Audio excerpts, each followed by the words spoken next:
Hello everyone and welcome back to TowerGate. It is TowerGate day number 775, Wednesday, May the 8th, 2019. Thank you so much for tuning in. Of course, it is Wednesday, so I will be having some chicken this evening and taking out the trash, as I do every Wednesday. I have some chicken and I take out the trash. Now, today is a mammoth day of information. I don't know if I can get through it all today, but I'm going to do my very best. So it's one of them days where I have to go very fast, so you'll have to listen fast, and I have to try not to go off on tangents and get off the main script. Otherwise, I'm screwed. And by the way, I apologize for yesterday's video being uploaded late, but once again, it was our good friends at Time Warner, another failed upload. So I used to get like one failed upload every, 2 months or so. But in the past 6 months, it seems like I'm getting at least 2, maybe 3 failed uploads a month. So I'm not sure what's going on with Time Warner, and I have no choice where I live, pretty much. I have one other choice, but they're probably worse than Time Warner. So anyway, that's what happened yesterday. A lot to get to, so let's just move on. Nothing we can do about it. Okay, so a huge article today in The Hill by John Solomon. I definitely think you should go read this article if you have not read it, and it's up on the Hill right now, where you can just Google John Solomon past 24 hours and you'll see the article. It's well worth reading. So let's go through it as much as possible. I'll cover just about everything in that article. It's not a long article, but man, is it packed full of information. Unbelievable information. So I'm going to go ahead and go through it. Let's do it. Okay, so another bombshell has just fallen on the heads of the coup plotters.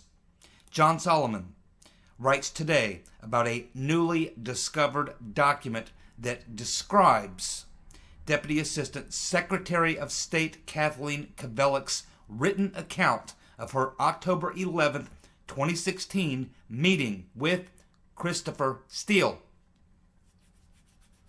Say that again. Deputy Assistant Secretary of State Kathleen Kveleck, her written account of her October the 11th, 2016 meeting with Chrissy Steele.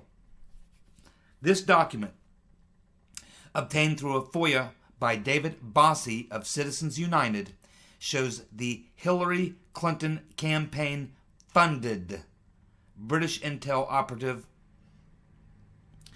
and admitted that his research was political and facing an election day deadline.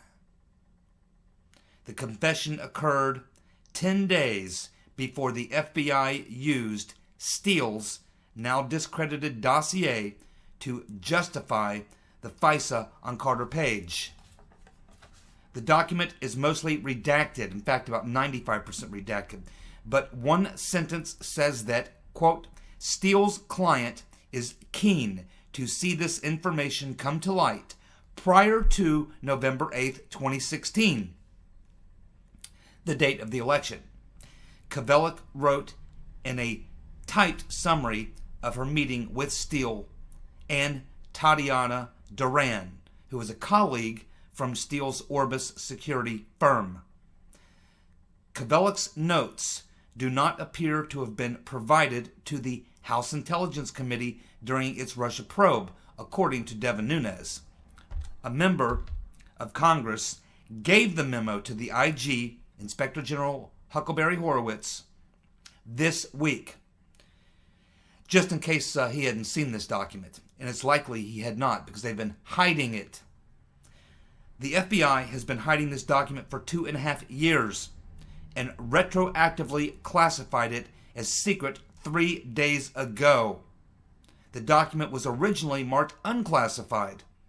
But FBI I'm With Her Director Christopher No Shit Sherlock Ray changed the classification 3 days ago to hide it from investigators and reporters and members of Congress who are trying to get to the bottom of the Spygate conspiracy. This is the most important document we have seen regarding interactions between Steele, the State Department and the FBI prior to the FBI going to the FISA court to get a Title I FISA on Carter Page. This document is more evidence that there was an all-out effort to frame Donald Trump with bogus Russia collusion allegations. A source has also told Solomon that there are notes from the meeting between Steele and Kvelic.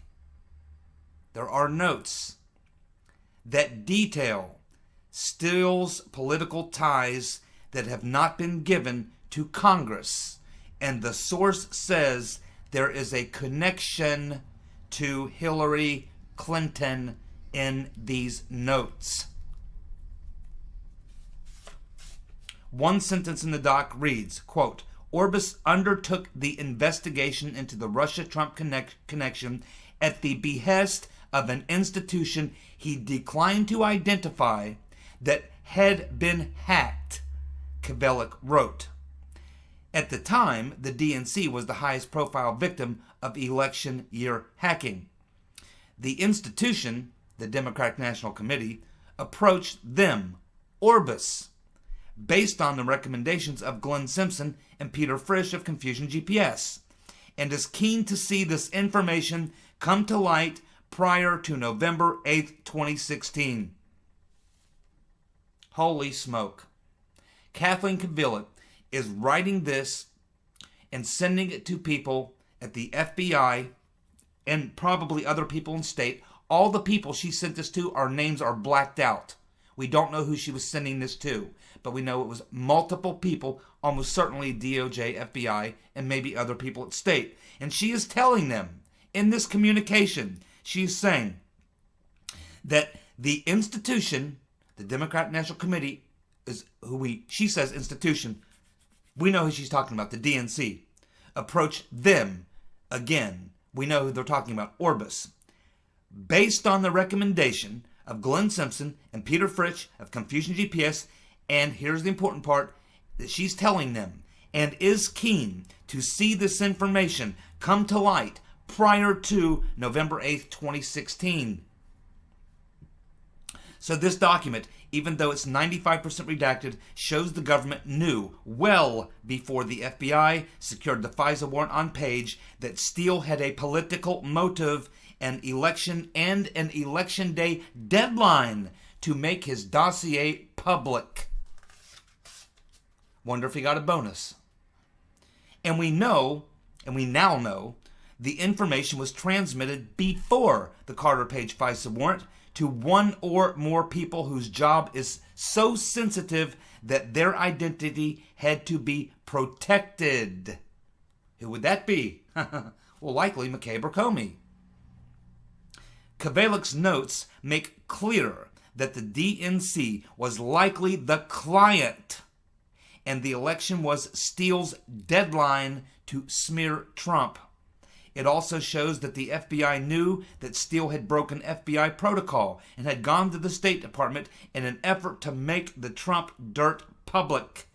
It also makes the FBI's failure to discuss the FISA judges, failure to disclose to the FISA judges the information about Steele's political bias and motive, which makes it all the more stunning. And it makes the agent's use of the unverified dossier to support the FISA warrant all the more shameful. Kvelic's notes are also shed more light on why Peter's been stroking us told Luce Lisa Page in a series of texts in early October 2016. At the time all these meetings are going down, early October 2016, where Peter's been stroking us is frantic about efforts to speed up and pressure the DOJ to push the FISA warrant. In an October 11th text from Peter's been stroking us to Luce Lisa Page, Strzok is telling Page that he was fighting with Stu Evans for the FISA. Remember Stu Evans? He's the DOJ guy who was fighting Comey and other people to DOJ about whether or not they should do the Carter Page FISA. So now we find out that not only was Stu Evans fighting with Comey, fighting with McCabe, fighting with people at DOJ, he was also fighting with Peter's been stroking us. And again, McCabe, who was probably fighting for Peter's been stroking us to speed up this process, get this FISA warrant. And why do they have to get the FISA warrant? Because Steele's got a deadline. The smear campaign must come out before Election Day. They had a sense of urgency. Man, oh man. This is damning. Man, I'm sure they've interviewed Stu Evans. Oh my goodness gracious. What this guy knows. Holy smoke. And then, on October 14th, Peter's been stroking us emailed Luce Lisa Page and told her he needed some hurry the fuck up pressure to get the FISA approved. He needed some hurry the fuck up pressure to get the FISA approved. So the real reason the FBI was trying to keep a lid on this document was to hide the origins and motives of the Election Day deadline of his star informant, Chrissy Steele. The ultimate in FISA abuse. Wow. Wowie, wowie, wowie. Keep in mind, 95% of this is redacted. There's literally only everything that I just told you came from literally one paragraph and about 4 sentences and a couple quotes of texts. That's it. The other 95% is all blacked out, including all the people who Kvelic sent this information to. So here you have Kathleen Kvelic. She's the Assistant Deputy Secretary of State. She's writing a letter to various people, FBI, DOJ, other State Department people, to tell them about her meeting with Christopher Steele and his assistant, where she's telling them, hey, Steele has got a deadline. He has to get this smear campaign out before Election Day. And he's working for his client, which is who? The DNC, which is who we now know from Donna Brazil's book, who was running everything at the DNC, the rotten Reverend Clinton. Once she won the nomination, she essentially took over the DNC. And it even says here, the Hillary Clinton campaign. So it says here, according to Kvelic, that the DNC went to Christopher Steele. We've been led up to this time to believe that Confusion GPS went to Christopher Steele. But no. That's not what it says here.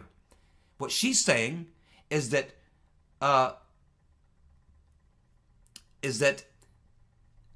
Confusion GPS, the two owners, Simpson and Fritsch, went to Hillary Clinton and the DNC and the Clinton campaign and said, hey, you should check out Christopher Steele.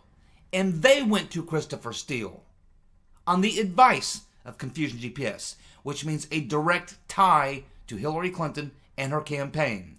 And of course, as we heard here, there are notes, which we have not yet seen, or as far as we know, they're not available. We don't know where they are.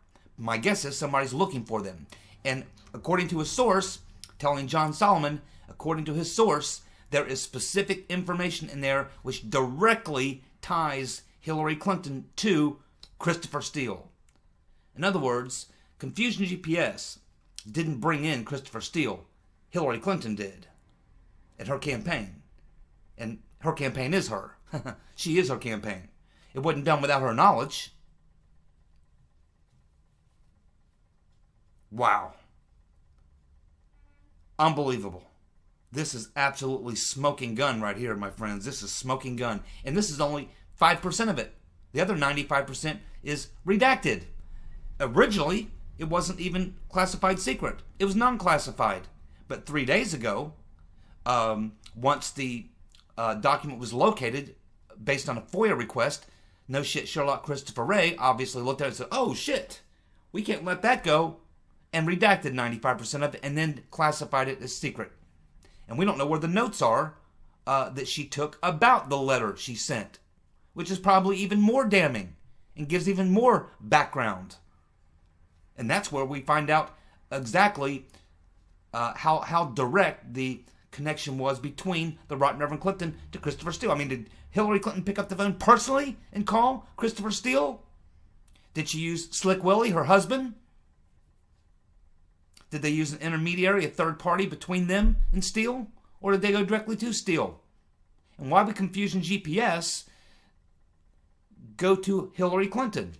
I guess for approval, because Christopher Steele's not working for free, and I guess Confusion GPS is being paid for their work, and I guess they probably thought, well, wait, we can bring in Christopher Steele, but he's going to have to be paid, or we're not going to pay him out of the money we're getting paid. It'll have to be additional money. So we'll just have to call the Clinton campaign, say, hey, we got this other guy that you should look into, former British spy. You probably know him. You should give him a call and enlist his help. That's probably why Confusion GPS would handle it that way. Because if they just brought in Christopher Steele, they got to pay him out of what they're being paid. They didn't want to take money out of their pocket to pay Christopher Steele, so they tell Hillary Clinton, hey, you ought to put him on the payroll too, along with us. $13 million. $13 million is what was spent between Confusion GPS and Christy Steele. That was the cost of fixing the election. Christy Steele said it himself. He was brought in to put this together to challenge the results of the election. But more importantly here, we find out, so Christopher Steele is not being totally truthful in his deposition. Because according to Kvelic, the big push was from Steele, from Confusion GPS, from the FBI, from the Clinton campaign. The big push was to get this thing made public before the election. It was a smear campaign. It was supposed to come out. It was the October surprise. It was supposed to come out before the election. But as hard as they tried to push it and get it out there to the media, nobody would run it. Because they looked at it and said, wait a minute, we can't publish this. We'll be sued by Trump. And for damn good reason. We can't back up any of it. That's why Christopher Steele had to come to the U.S. and start briefing all these reporters. That's why Simpson had to make arrangements for Steele to meet, because remember, he was meeting with groups of reporters, from all the major networks and papers. It was because they weren't willing to run with the story and said, man, we need more evidence. We can't just run the story. We need to be able to back it up or we get sued. And so Simpson's like, oh man, this is horrible. Okay, well, I'll get Christopher Steele over. I'll get the guy who wrote it over here. So they get Christopher Steele, the guy who wrote it. Then he sits down with the media, and I'm sure they said, okay, great. You're the guy who wrote it. That sounds great. You're former MI6. Those are good credentials. Now, what's your damn sources? We gotta fact check this. And he probably said, well, I got it from intermediaries and collectors. Well, who are they? I can't tell you. Really? Well, if you can't tell us, and you don't want your name coming out, see, you don't want us to disclose your name, and you won't give us your sources, we can't back any of this up. We can't run it. And so they went into paranoid schizophrenia. And now they had this big push on. So now they had to kind of figure it out. So they're trying to get the FISA. They're working double overtime. You got Stu Evans over to DOJ along with Baker, who are not on board. So they got to browbeat these guys and bully them. At the same time, you got Christopher Steele and Confusion GPS and the Hillary Clinton campaign. And they're frantic because they've got the dirt. They put the dirt together, they got the dossier, but no one will publish it. So now they're doing everything they can to make that happen. But it doesn't happen. And so what happens then? Well, now instead of becoming an October surprise, it becomes the outline for the coup plot. Okay, well, gee, we couldn't stop him from winning the election, but maybe now we can force, with this information, an investigation which will overturn the election. But it all turns out to be bullshit. But by now, the FBI has used it to get FISA warrants, run spies into the campaign, and every damn thing else. And now they got a real problem. They definitely got to get rid of Trump now, and they definitely got to cover it up. And it almost worked. Holy smoke. A source that says that within this document, which is 95% redacted, direct tie to Hillary Clinton. Just as I said, Go back to my first or second or third TowerGate video, not sure which one it was. So my first 3 videos, I said this smells like a rotten Reverend Clinton plot. I'm telling you, she was the puppet master of this. She is the only one that is connected to everybody in this damn plot, either through her or her husband or the foundation. She is the only one that would have the nerve and the ability to move these things through the various departments of government, the State Department, the FBI. She's the only one that has that kind of power. None of these other people had that kind of power. Halper didn't have that power. Blumenthal didn't have that power. Steele didn't have that power. He could pump it into the FBI, but you know, he couldn't overall orchestrate this thing. Only the rotten Reverend Clinton would have been in position to orchestrate this plot. She's the only one, and she's connected to everybody and everything. It's pretty obvious. Who are they covering up for? Who's this whole big cover-up a cover-up for? It is a cover-up for the rotten Reverend Clinton. Clearly, they're not trying to they are trying to cover themselves now, but at the time, I mean, their emails, tweets, conversations, they leave behind a paper trail of evidence. They're clearly incriminating of them, but everybody's protecting Hillary. Why? What does she have on these people? Or what do people who are with Hillary, what do they have on these people? It's probably bigger than her even. Man, this thing is deep and it's dark. This right here tells us that, man, you go down this rabbit hole, whew, there's no telling how big this thing is. It's like I said a couple weeks ago.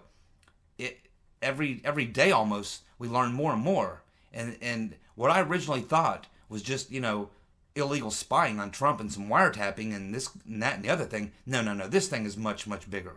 This is much, much bigger. This is much bigger, much deeper, much darker than even I could have imagined. In fact, I don't think we can even imagine how big this is. And we now know that it wasn't just what was going on in 2016, that Obama had been using the intel community to spy and go after his political opponents going back 4 or 5 years. So it's much bigger. You know, this stuff was already going on within the Obama administration, had been going on. And then when Hillary runs for president, she takes full advantage because she knows all this is going on. And she knows how to use this system, which is already in place and operating. They're already surveilling Republicans. They're already running informants. They're already doing all these things. And the rotten Reverend Clinton just hitched her train car onto the rest of the train. She was just another car hitched onto the train to continue what was already happening. And she took full advantage of it because she had the power to do so. She had the ability to do so. She had the motive to do so. She had the opportunity to do so. And she did it. My oh my. This document must be declassified. Absolutely must be declassified. Christopher No Shit Sherlock Ray should be fired immediately. I hope you're watching this, AG Barr. I hope Barr, now I guess someone sent this to Barr, certainly to the DOJ or to the IG. I mean, this is the type of thing, if you're Barr, you got to be calling Christopher Wray in your office and going, hey, man, what the fuck are you doing? We're trying to sort this out. And you're playing hide and seek with me. You're fired. I'd fire his ass right now. No shit, Sherlock Christopher Wray, and I would charge him up as a co-conspirator. He's obstructing the investigation. He's trying to, he's in the cover-up. Let's continue.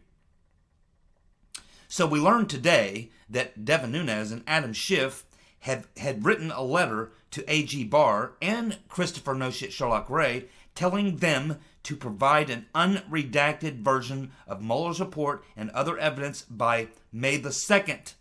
That was a week ago. Schiff and Nunes want the report unredacted for different reasons.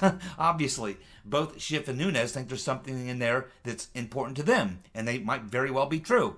Certainly with Nunes, I certainly understand it. I'm not sure what Schiff may be looking for, but it's kind of interesting that both Schiff and Nunes would both be agreeing on this wanting this unredacted. And they should unredact every damn thing. This was all a big con and a big plot. It had nothing to do with national security. There were no damn Russians. It's all bullshit. This was just a scheme. It was political opposition research turned into a scheme. A coup d'etat. Get it out. Get it all out. Get it out. Get all the evidence out. Get the witnesses in front of a grand jury. Let the grand jury decide if they decide to proceed forward. Make the criminal indictments. Let the cases be heard. Let the jury decide. And let's finish this thing. It's getting ridiculous. It's like freaking Blazing Saddles. No shit, Sherlock Christopher Wray. In front of Congress today, during a hearing, said that he would not use the word spying to describe the FBI's investigative activities, including on how it investigated the Trump campaign. He's taking a shot at Bill Barr, don't you think, right there? Wray says he's not aware of any evidence that the FBI illegally surveilled the Trump campaign.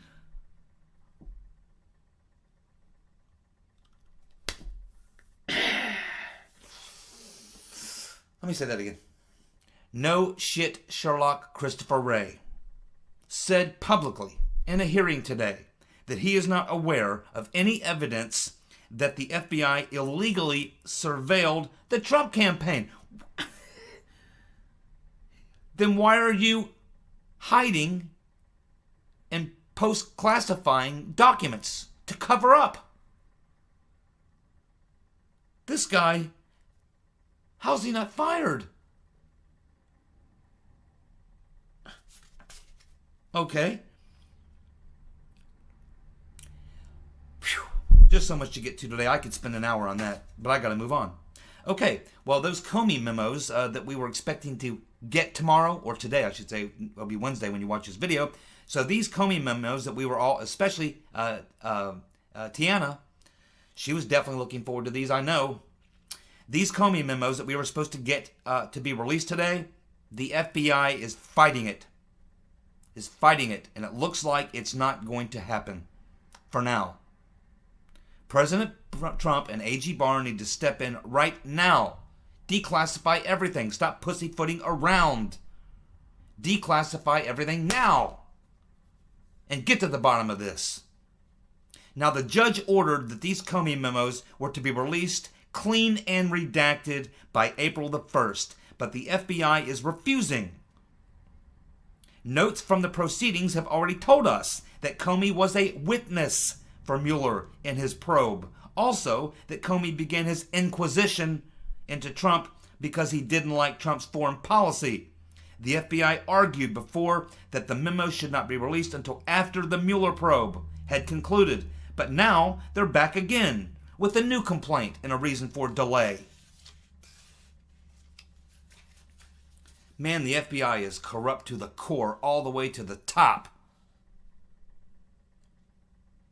And A.G. Barr said in his hearings that Christopher Wray, he's a partner. He's looking forward to working with Christopher Wray to get to the bottom of it. Well, if that's the case, if you're counting on Christopher no shit Sherlock Wray, I don't think we're going to get very far, do you? Because apparently this son of a bitch is not even aware that there wasn't even anything that should be questioned about the investigation into Trump and his campaign. According to Christopher Wray, that's what he just said today in hearings. What? You think something was going on that was an above board in that investigation of Trump? Everything looks good to me. From where I sit, everything looks fantastic. It's great. Agent provocateurs, FISA warrants, dossiers. Yeah, sounds good to me. I don't see a problem.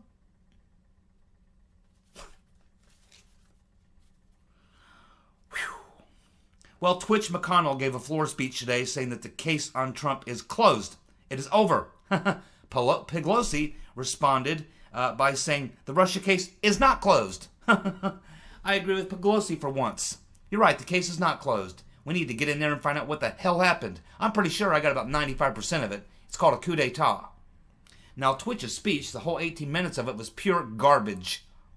Nothing but reliving the false narrative. Well, this was about, he says, well, this whole thing, the Mueller investigation was about finding out how the Russians interfered in our election. No, it was not! Read the damn scope memo, Mitch. It was about an investigation of the Trump campaign.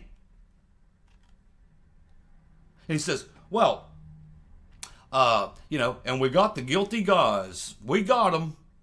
3 Russian companies and 20 trolls working at the Macedonian troll farm. They were the ones who did it. Yeah, Twitch. Right. Bullshit. According to who? CrowdStrike? Brought in by who? Sussman? Hillary's lawyer? Twitch, you're an idiot.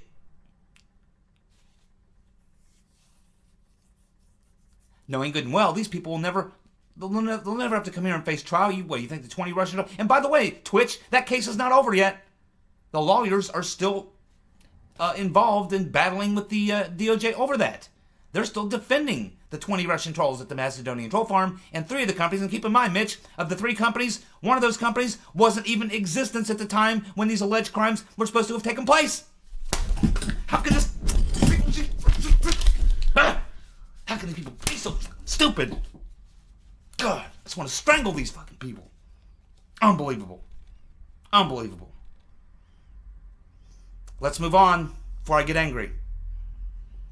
Chief Spreading Bull.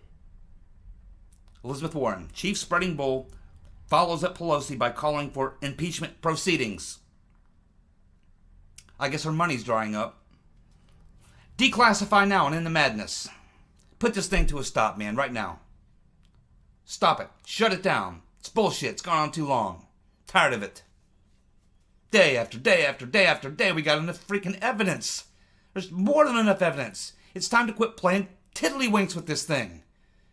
Declassify everything. President Trump, AG Barr, get it out there, get the grand juries going, bring them in. Just get to the bottom of this damn thing and quit playing around. My God, do you see what's happening?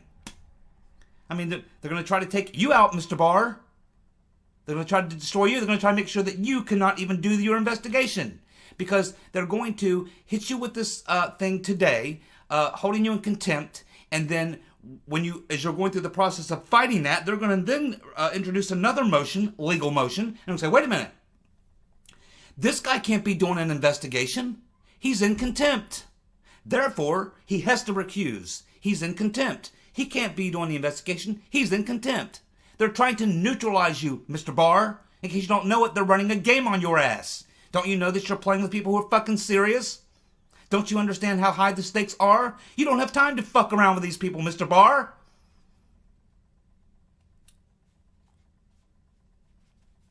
Patience and persistence is not a good procedure at this point.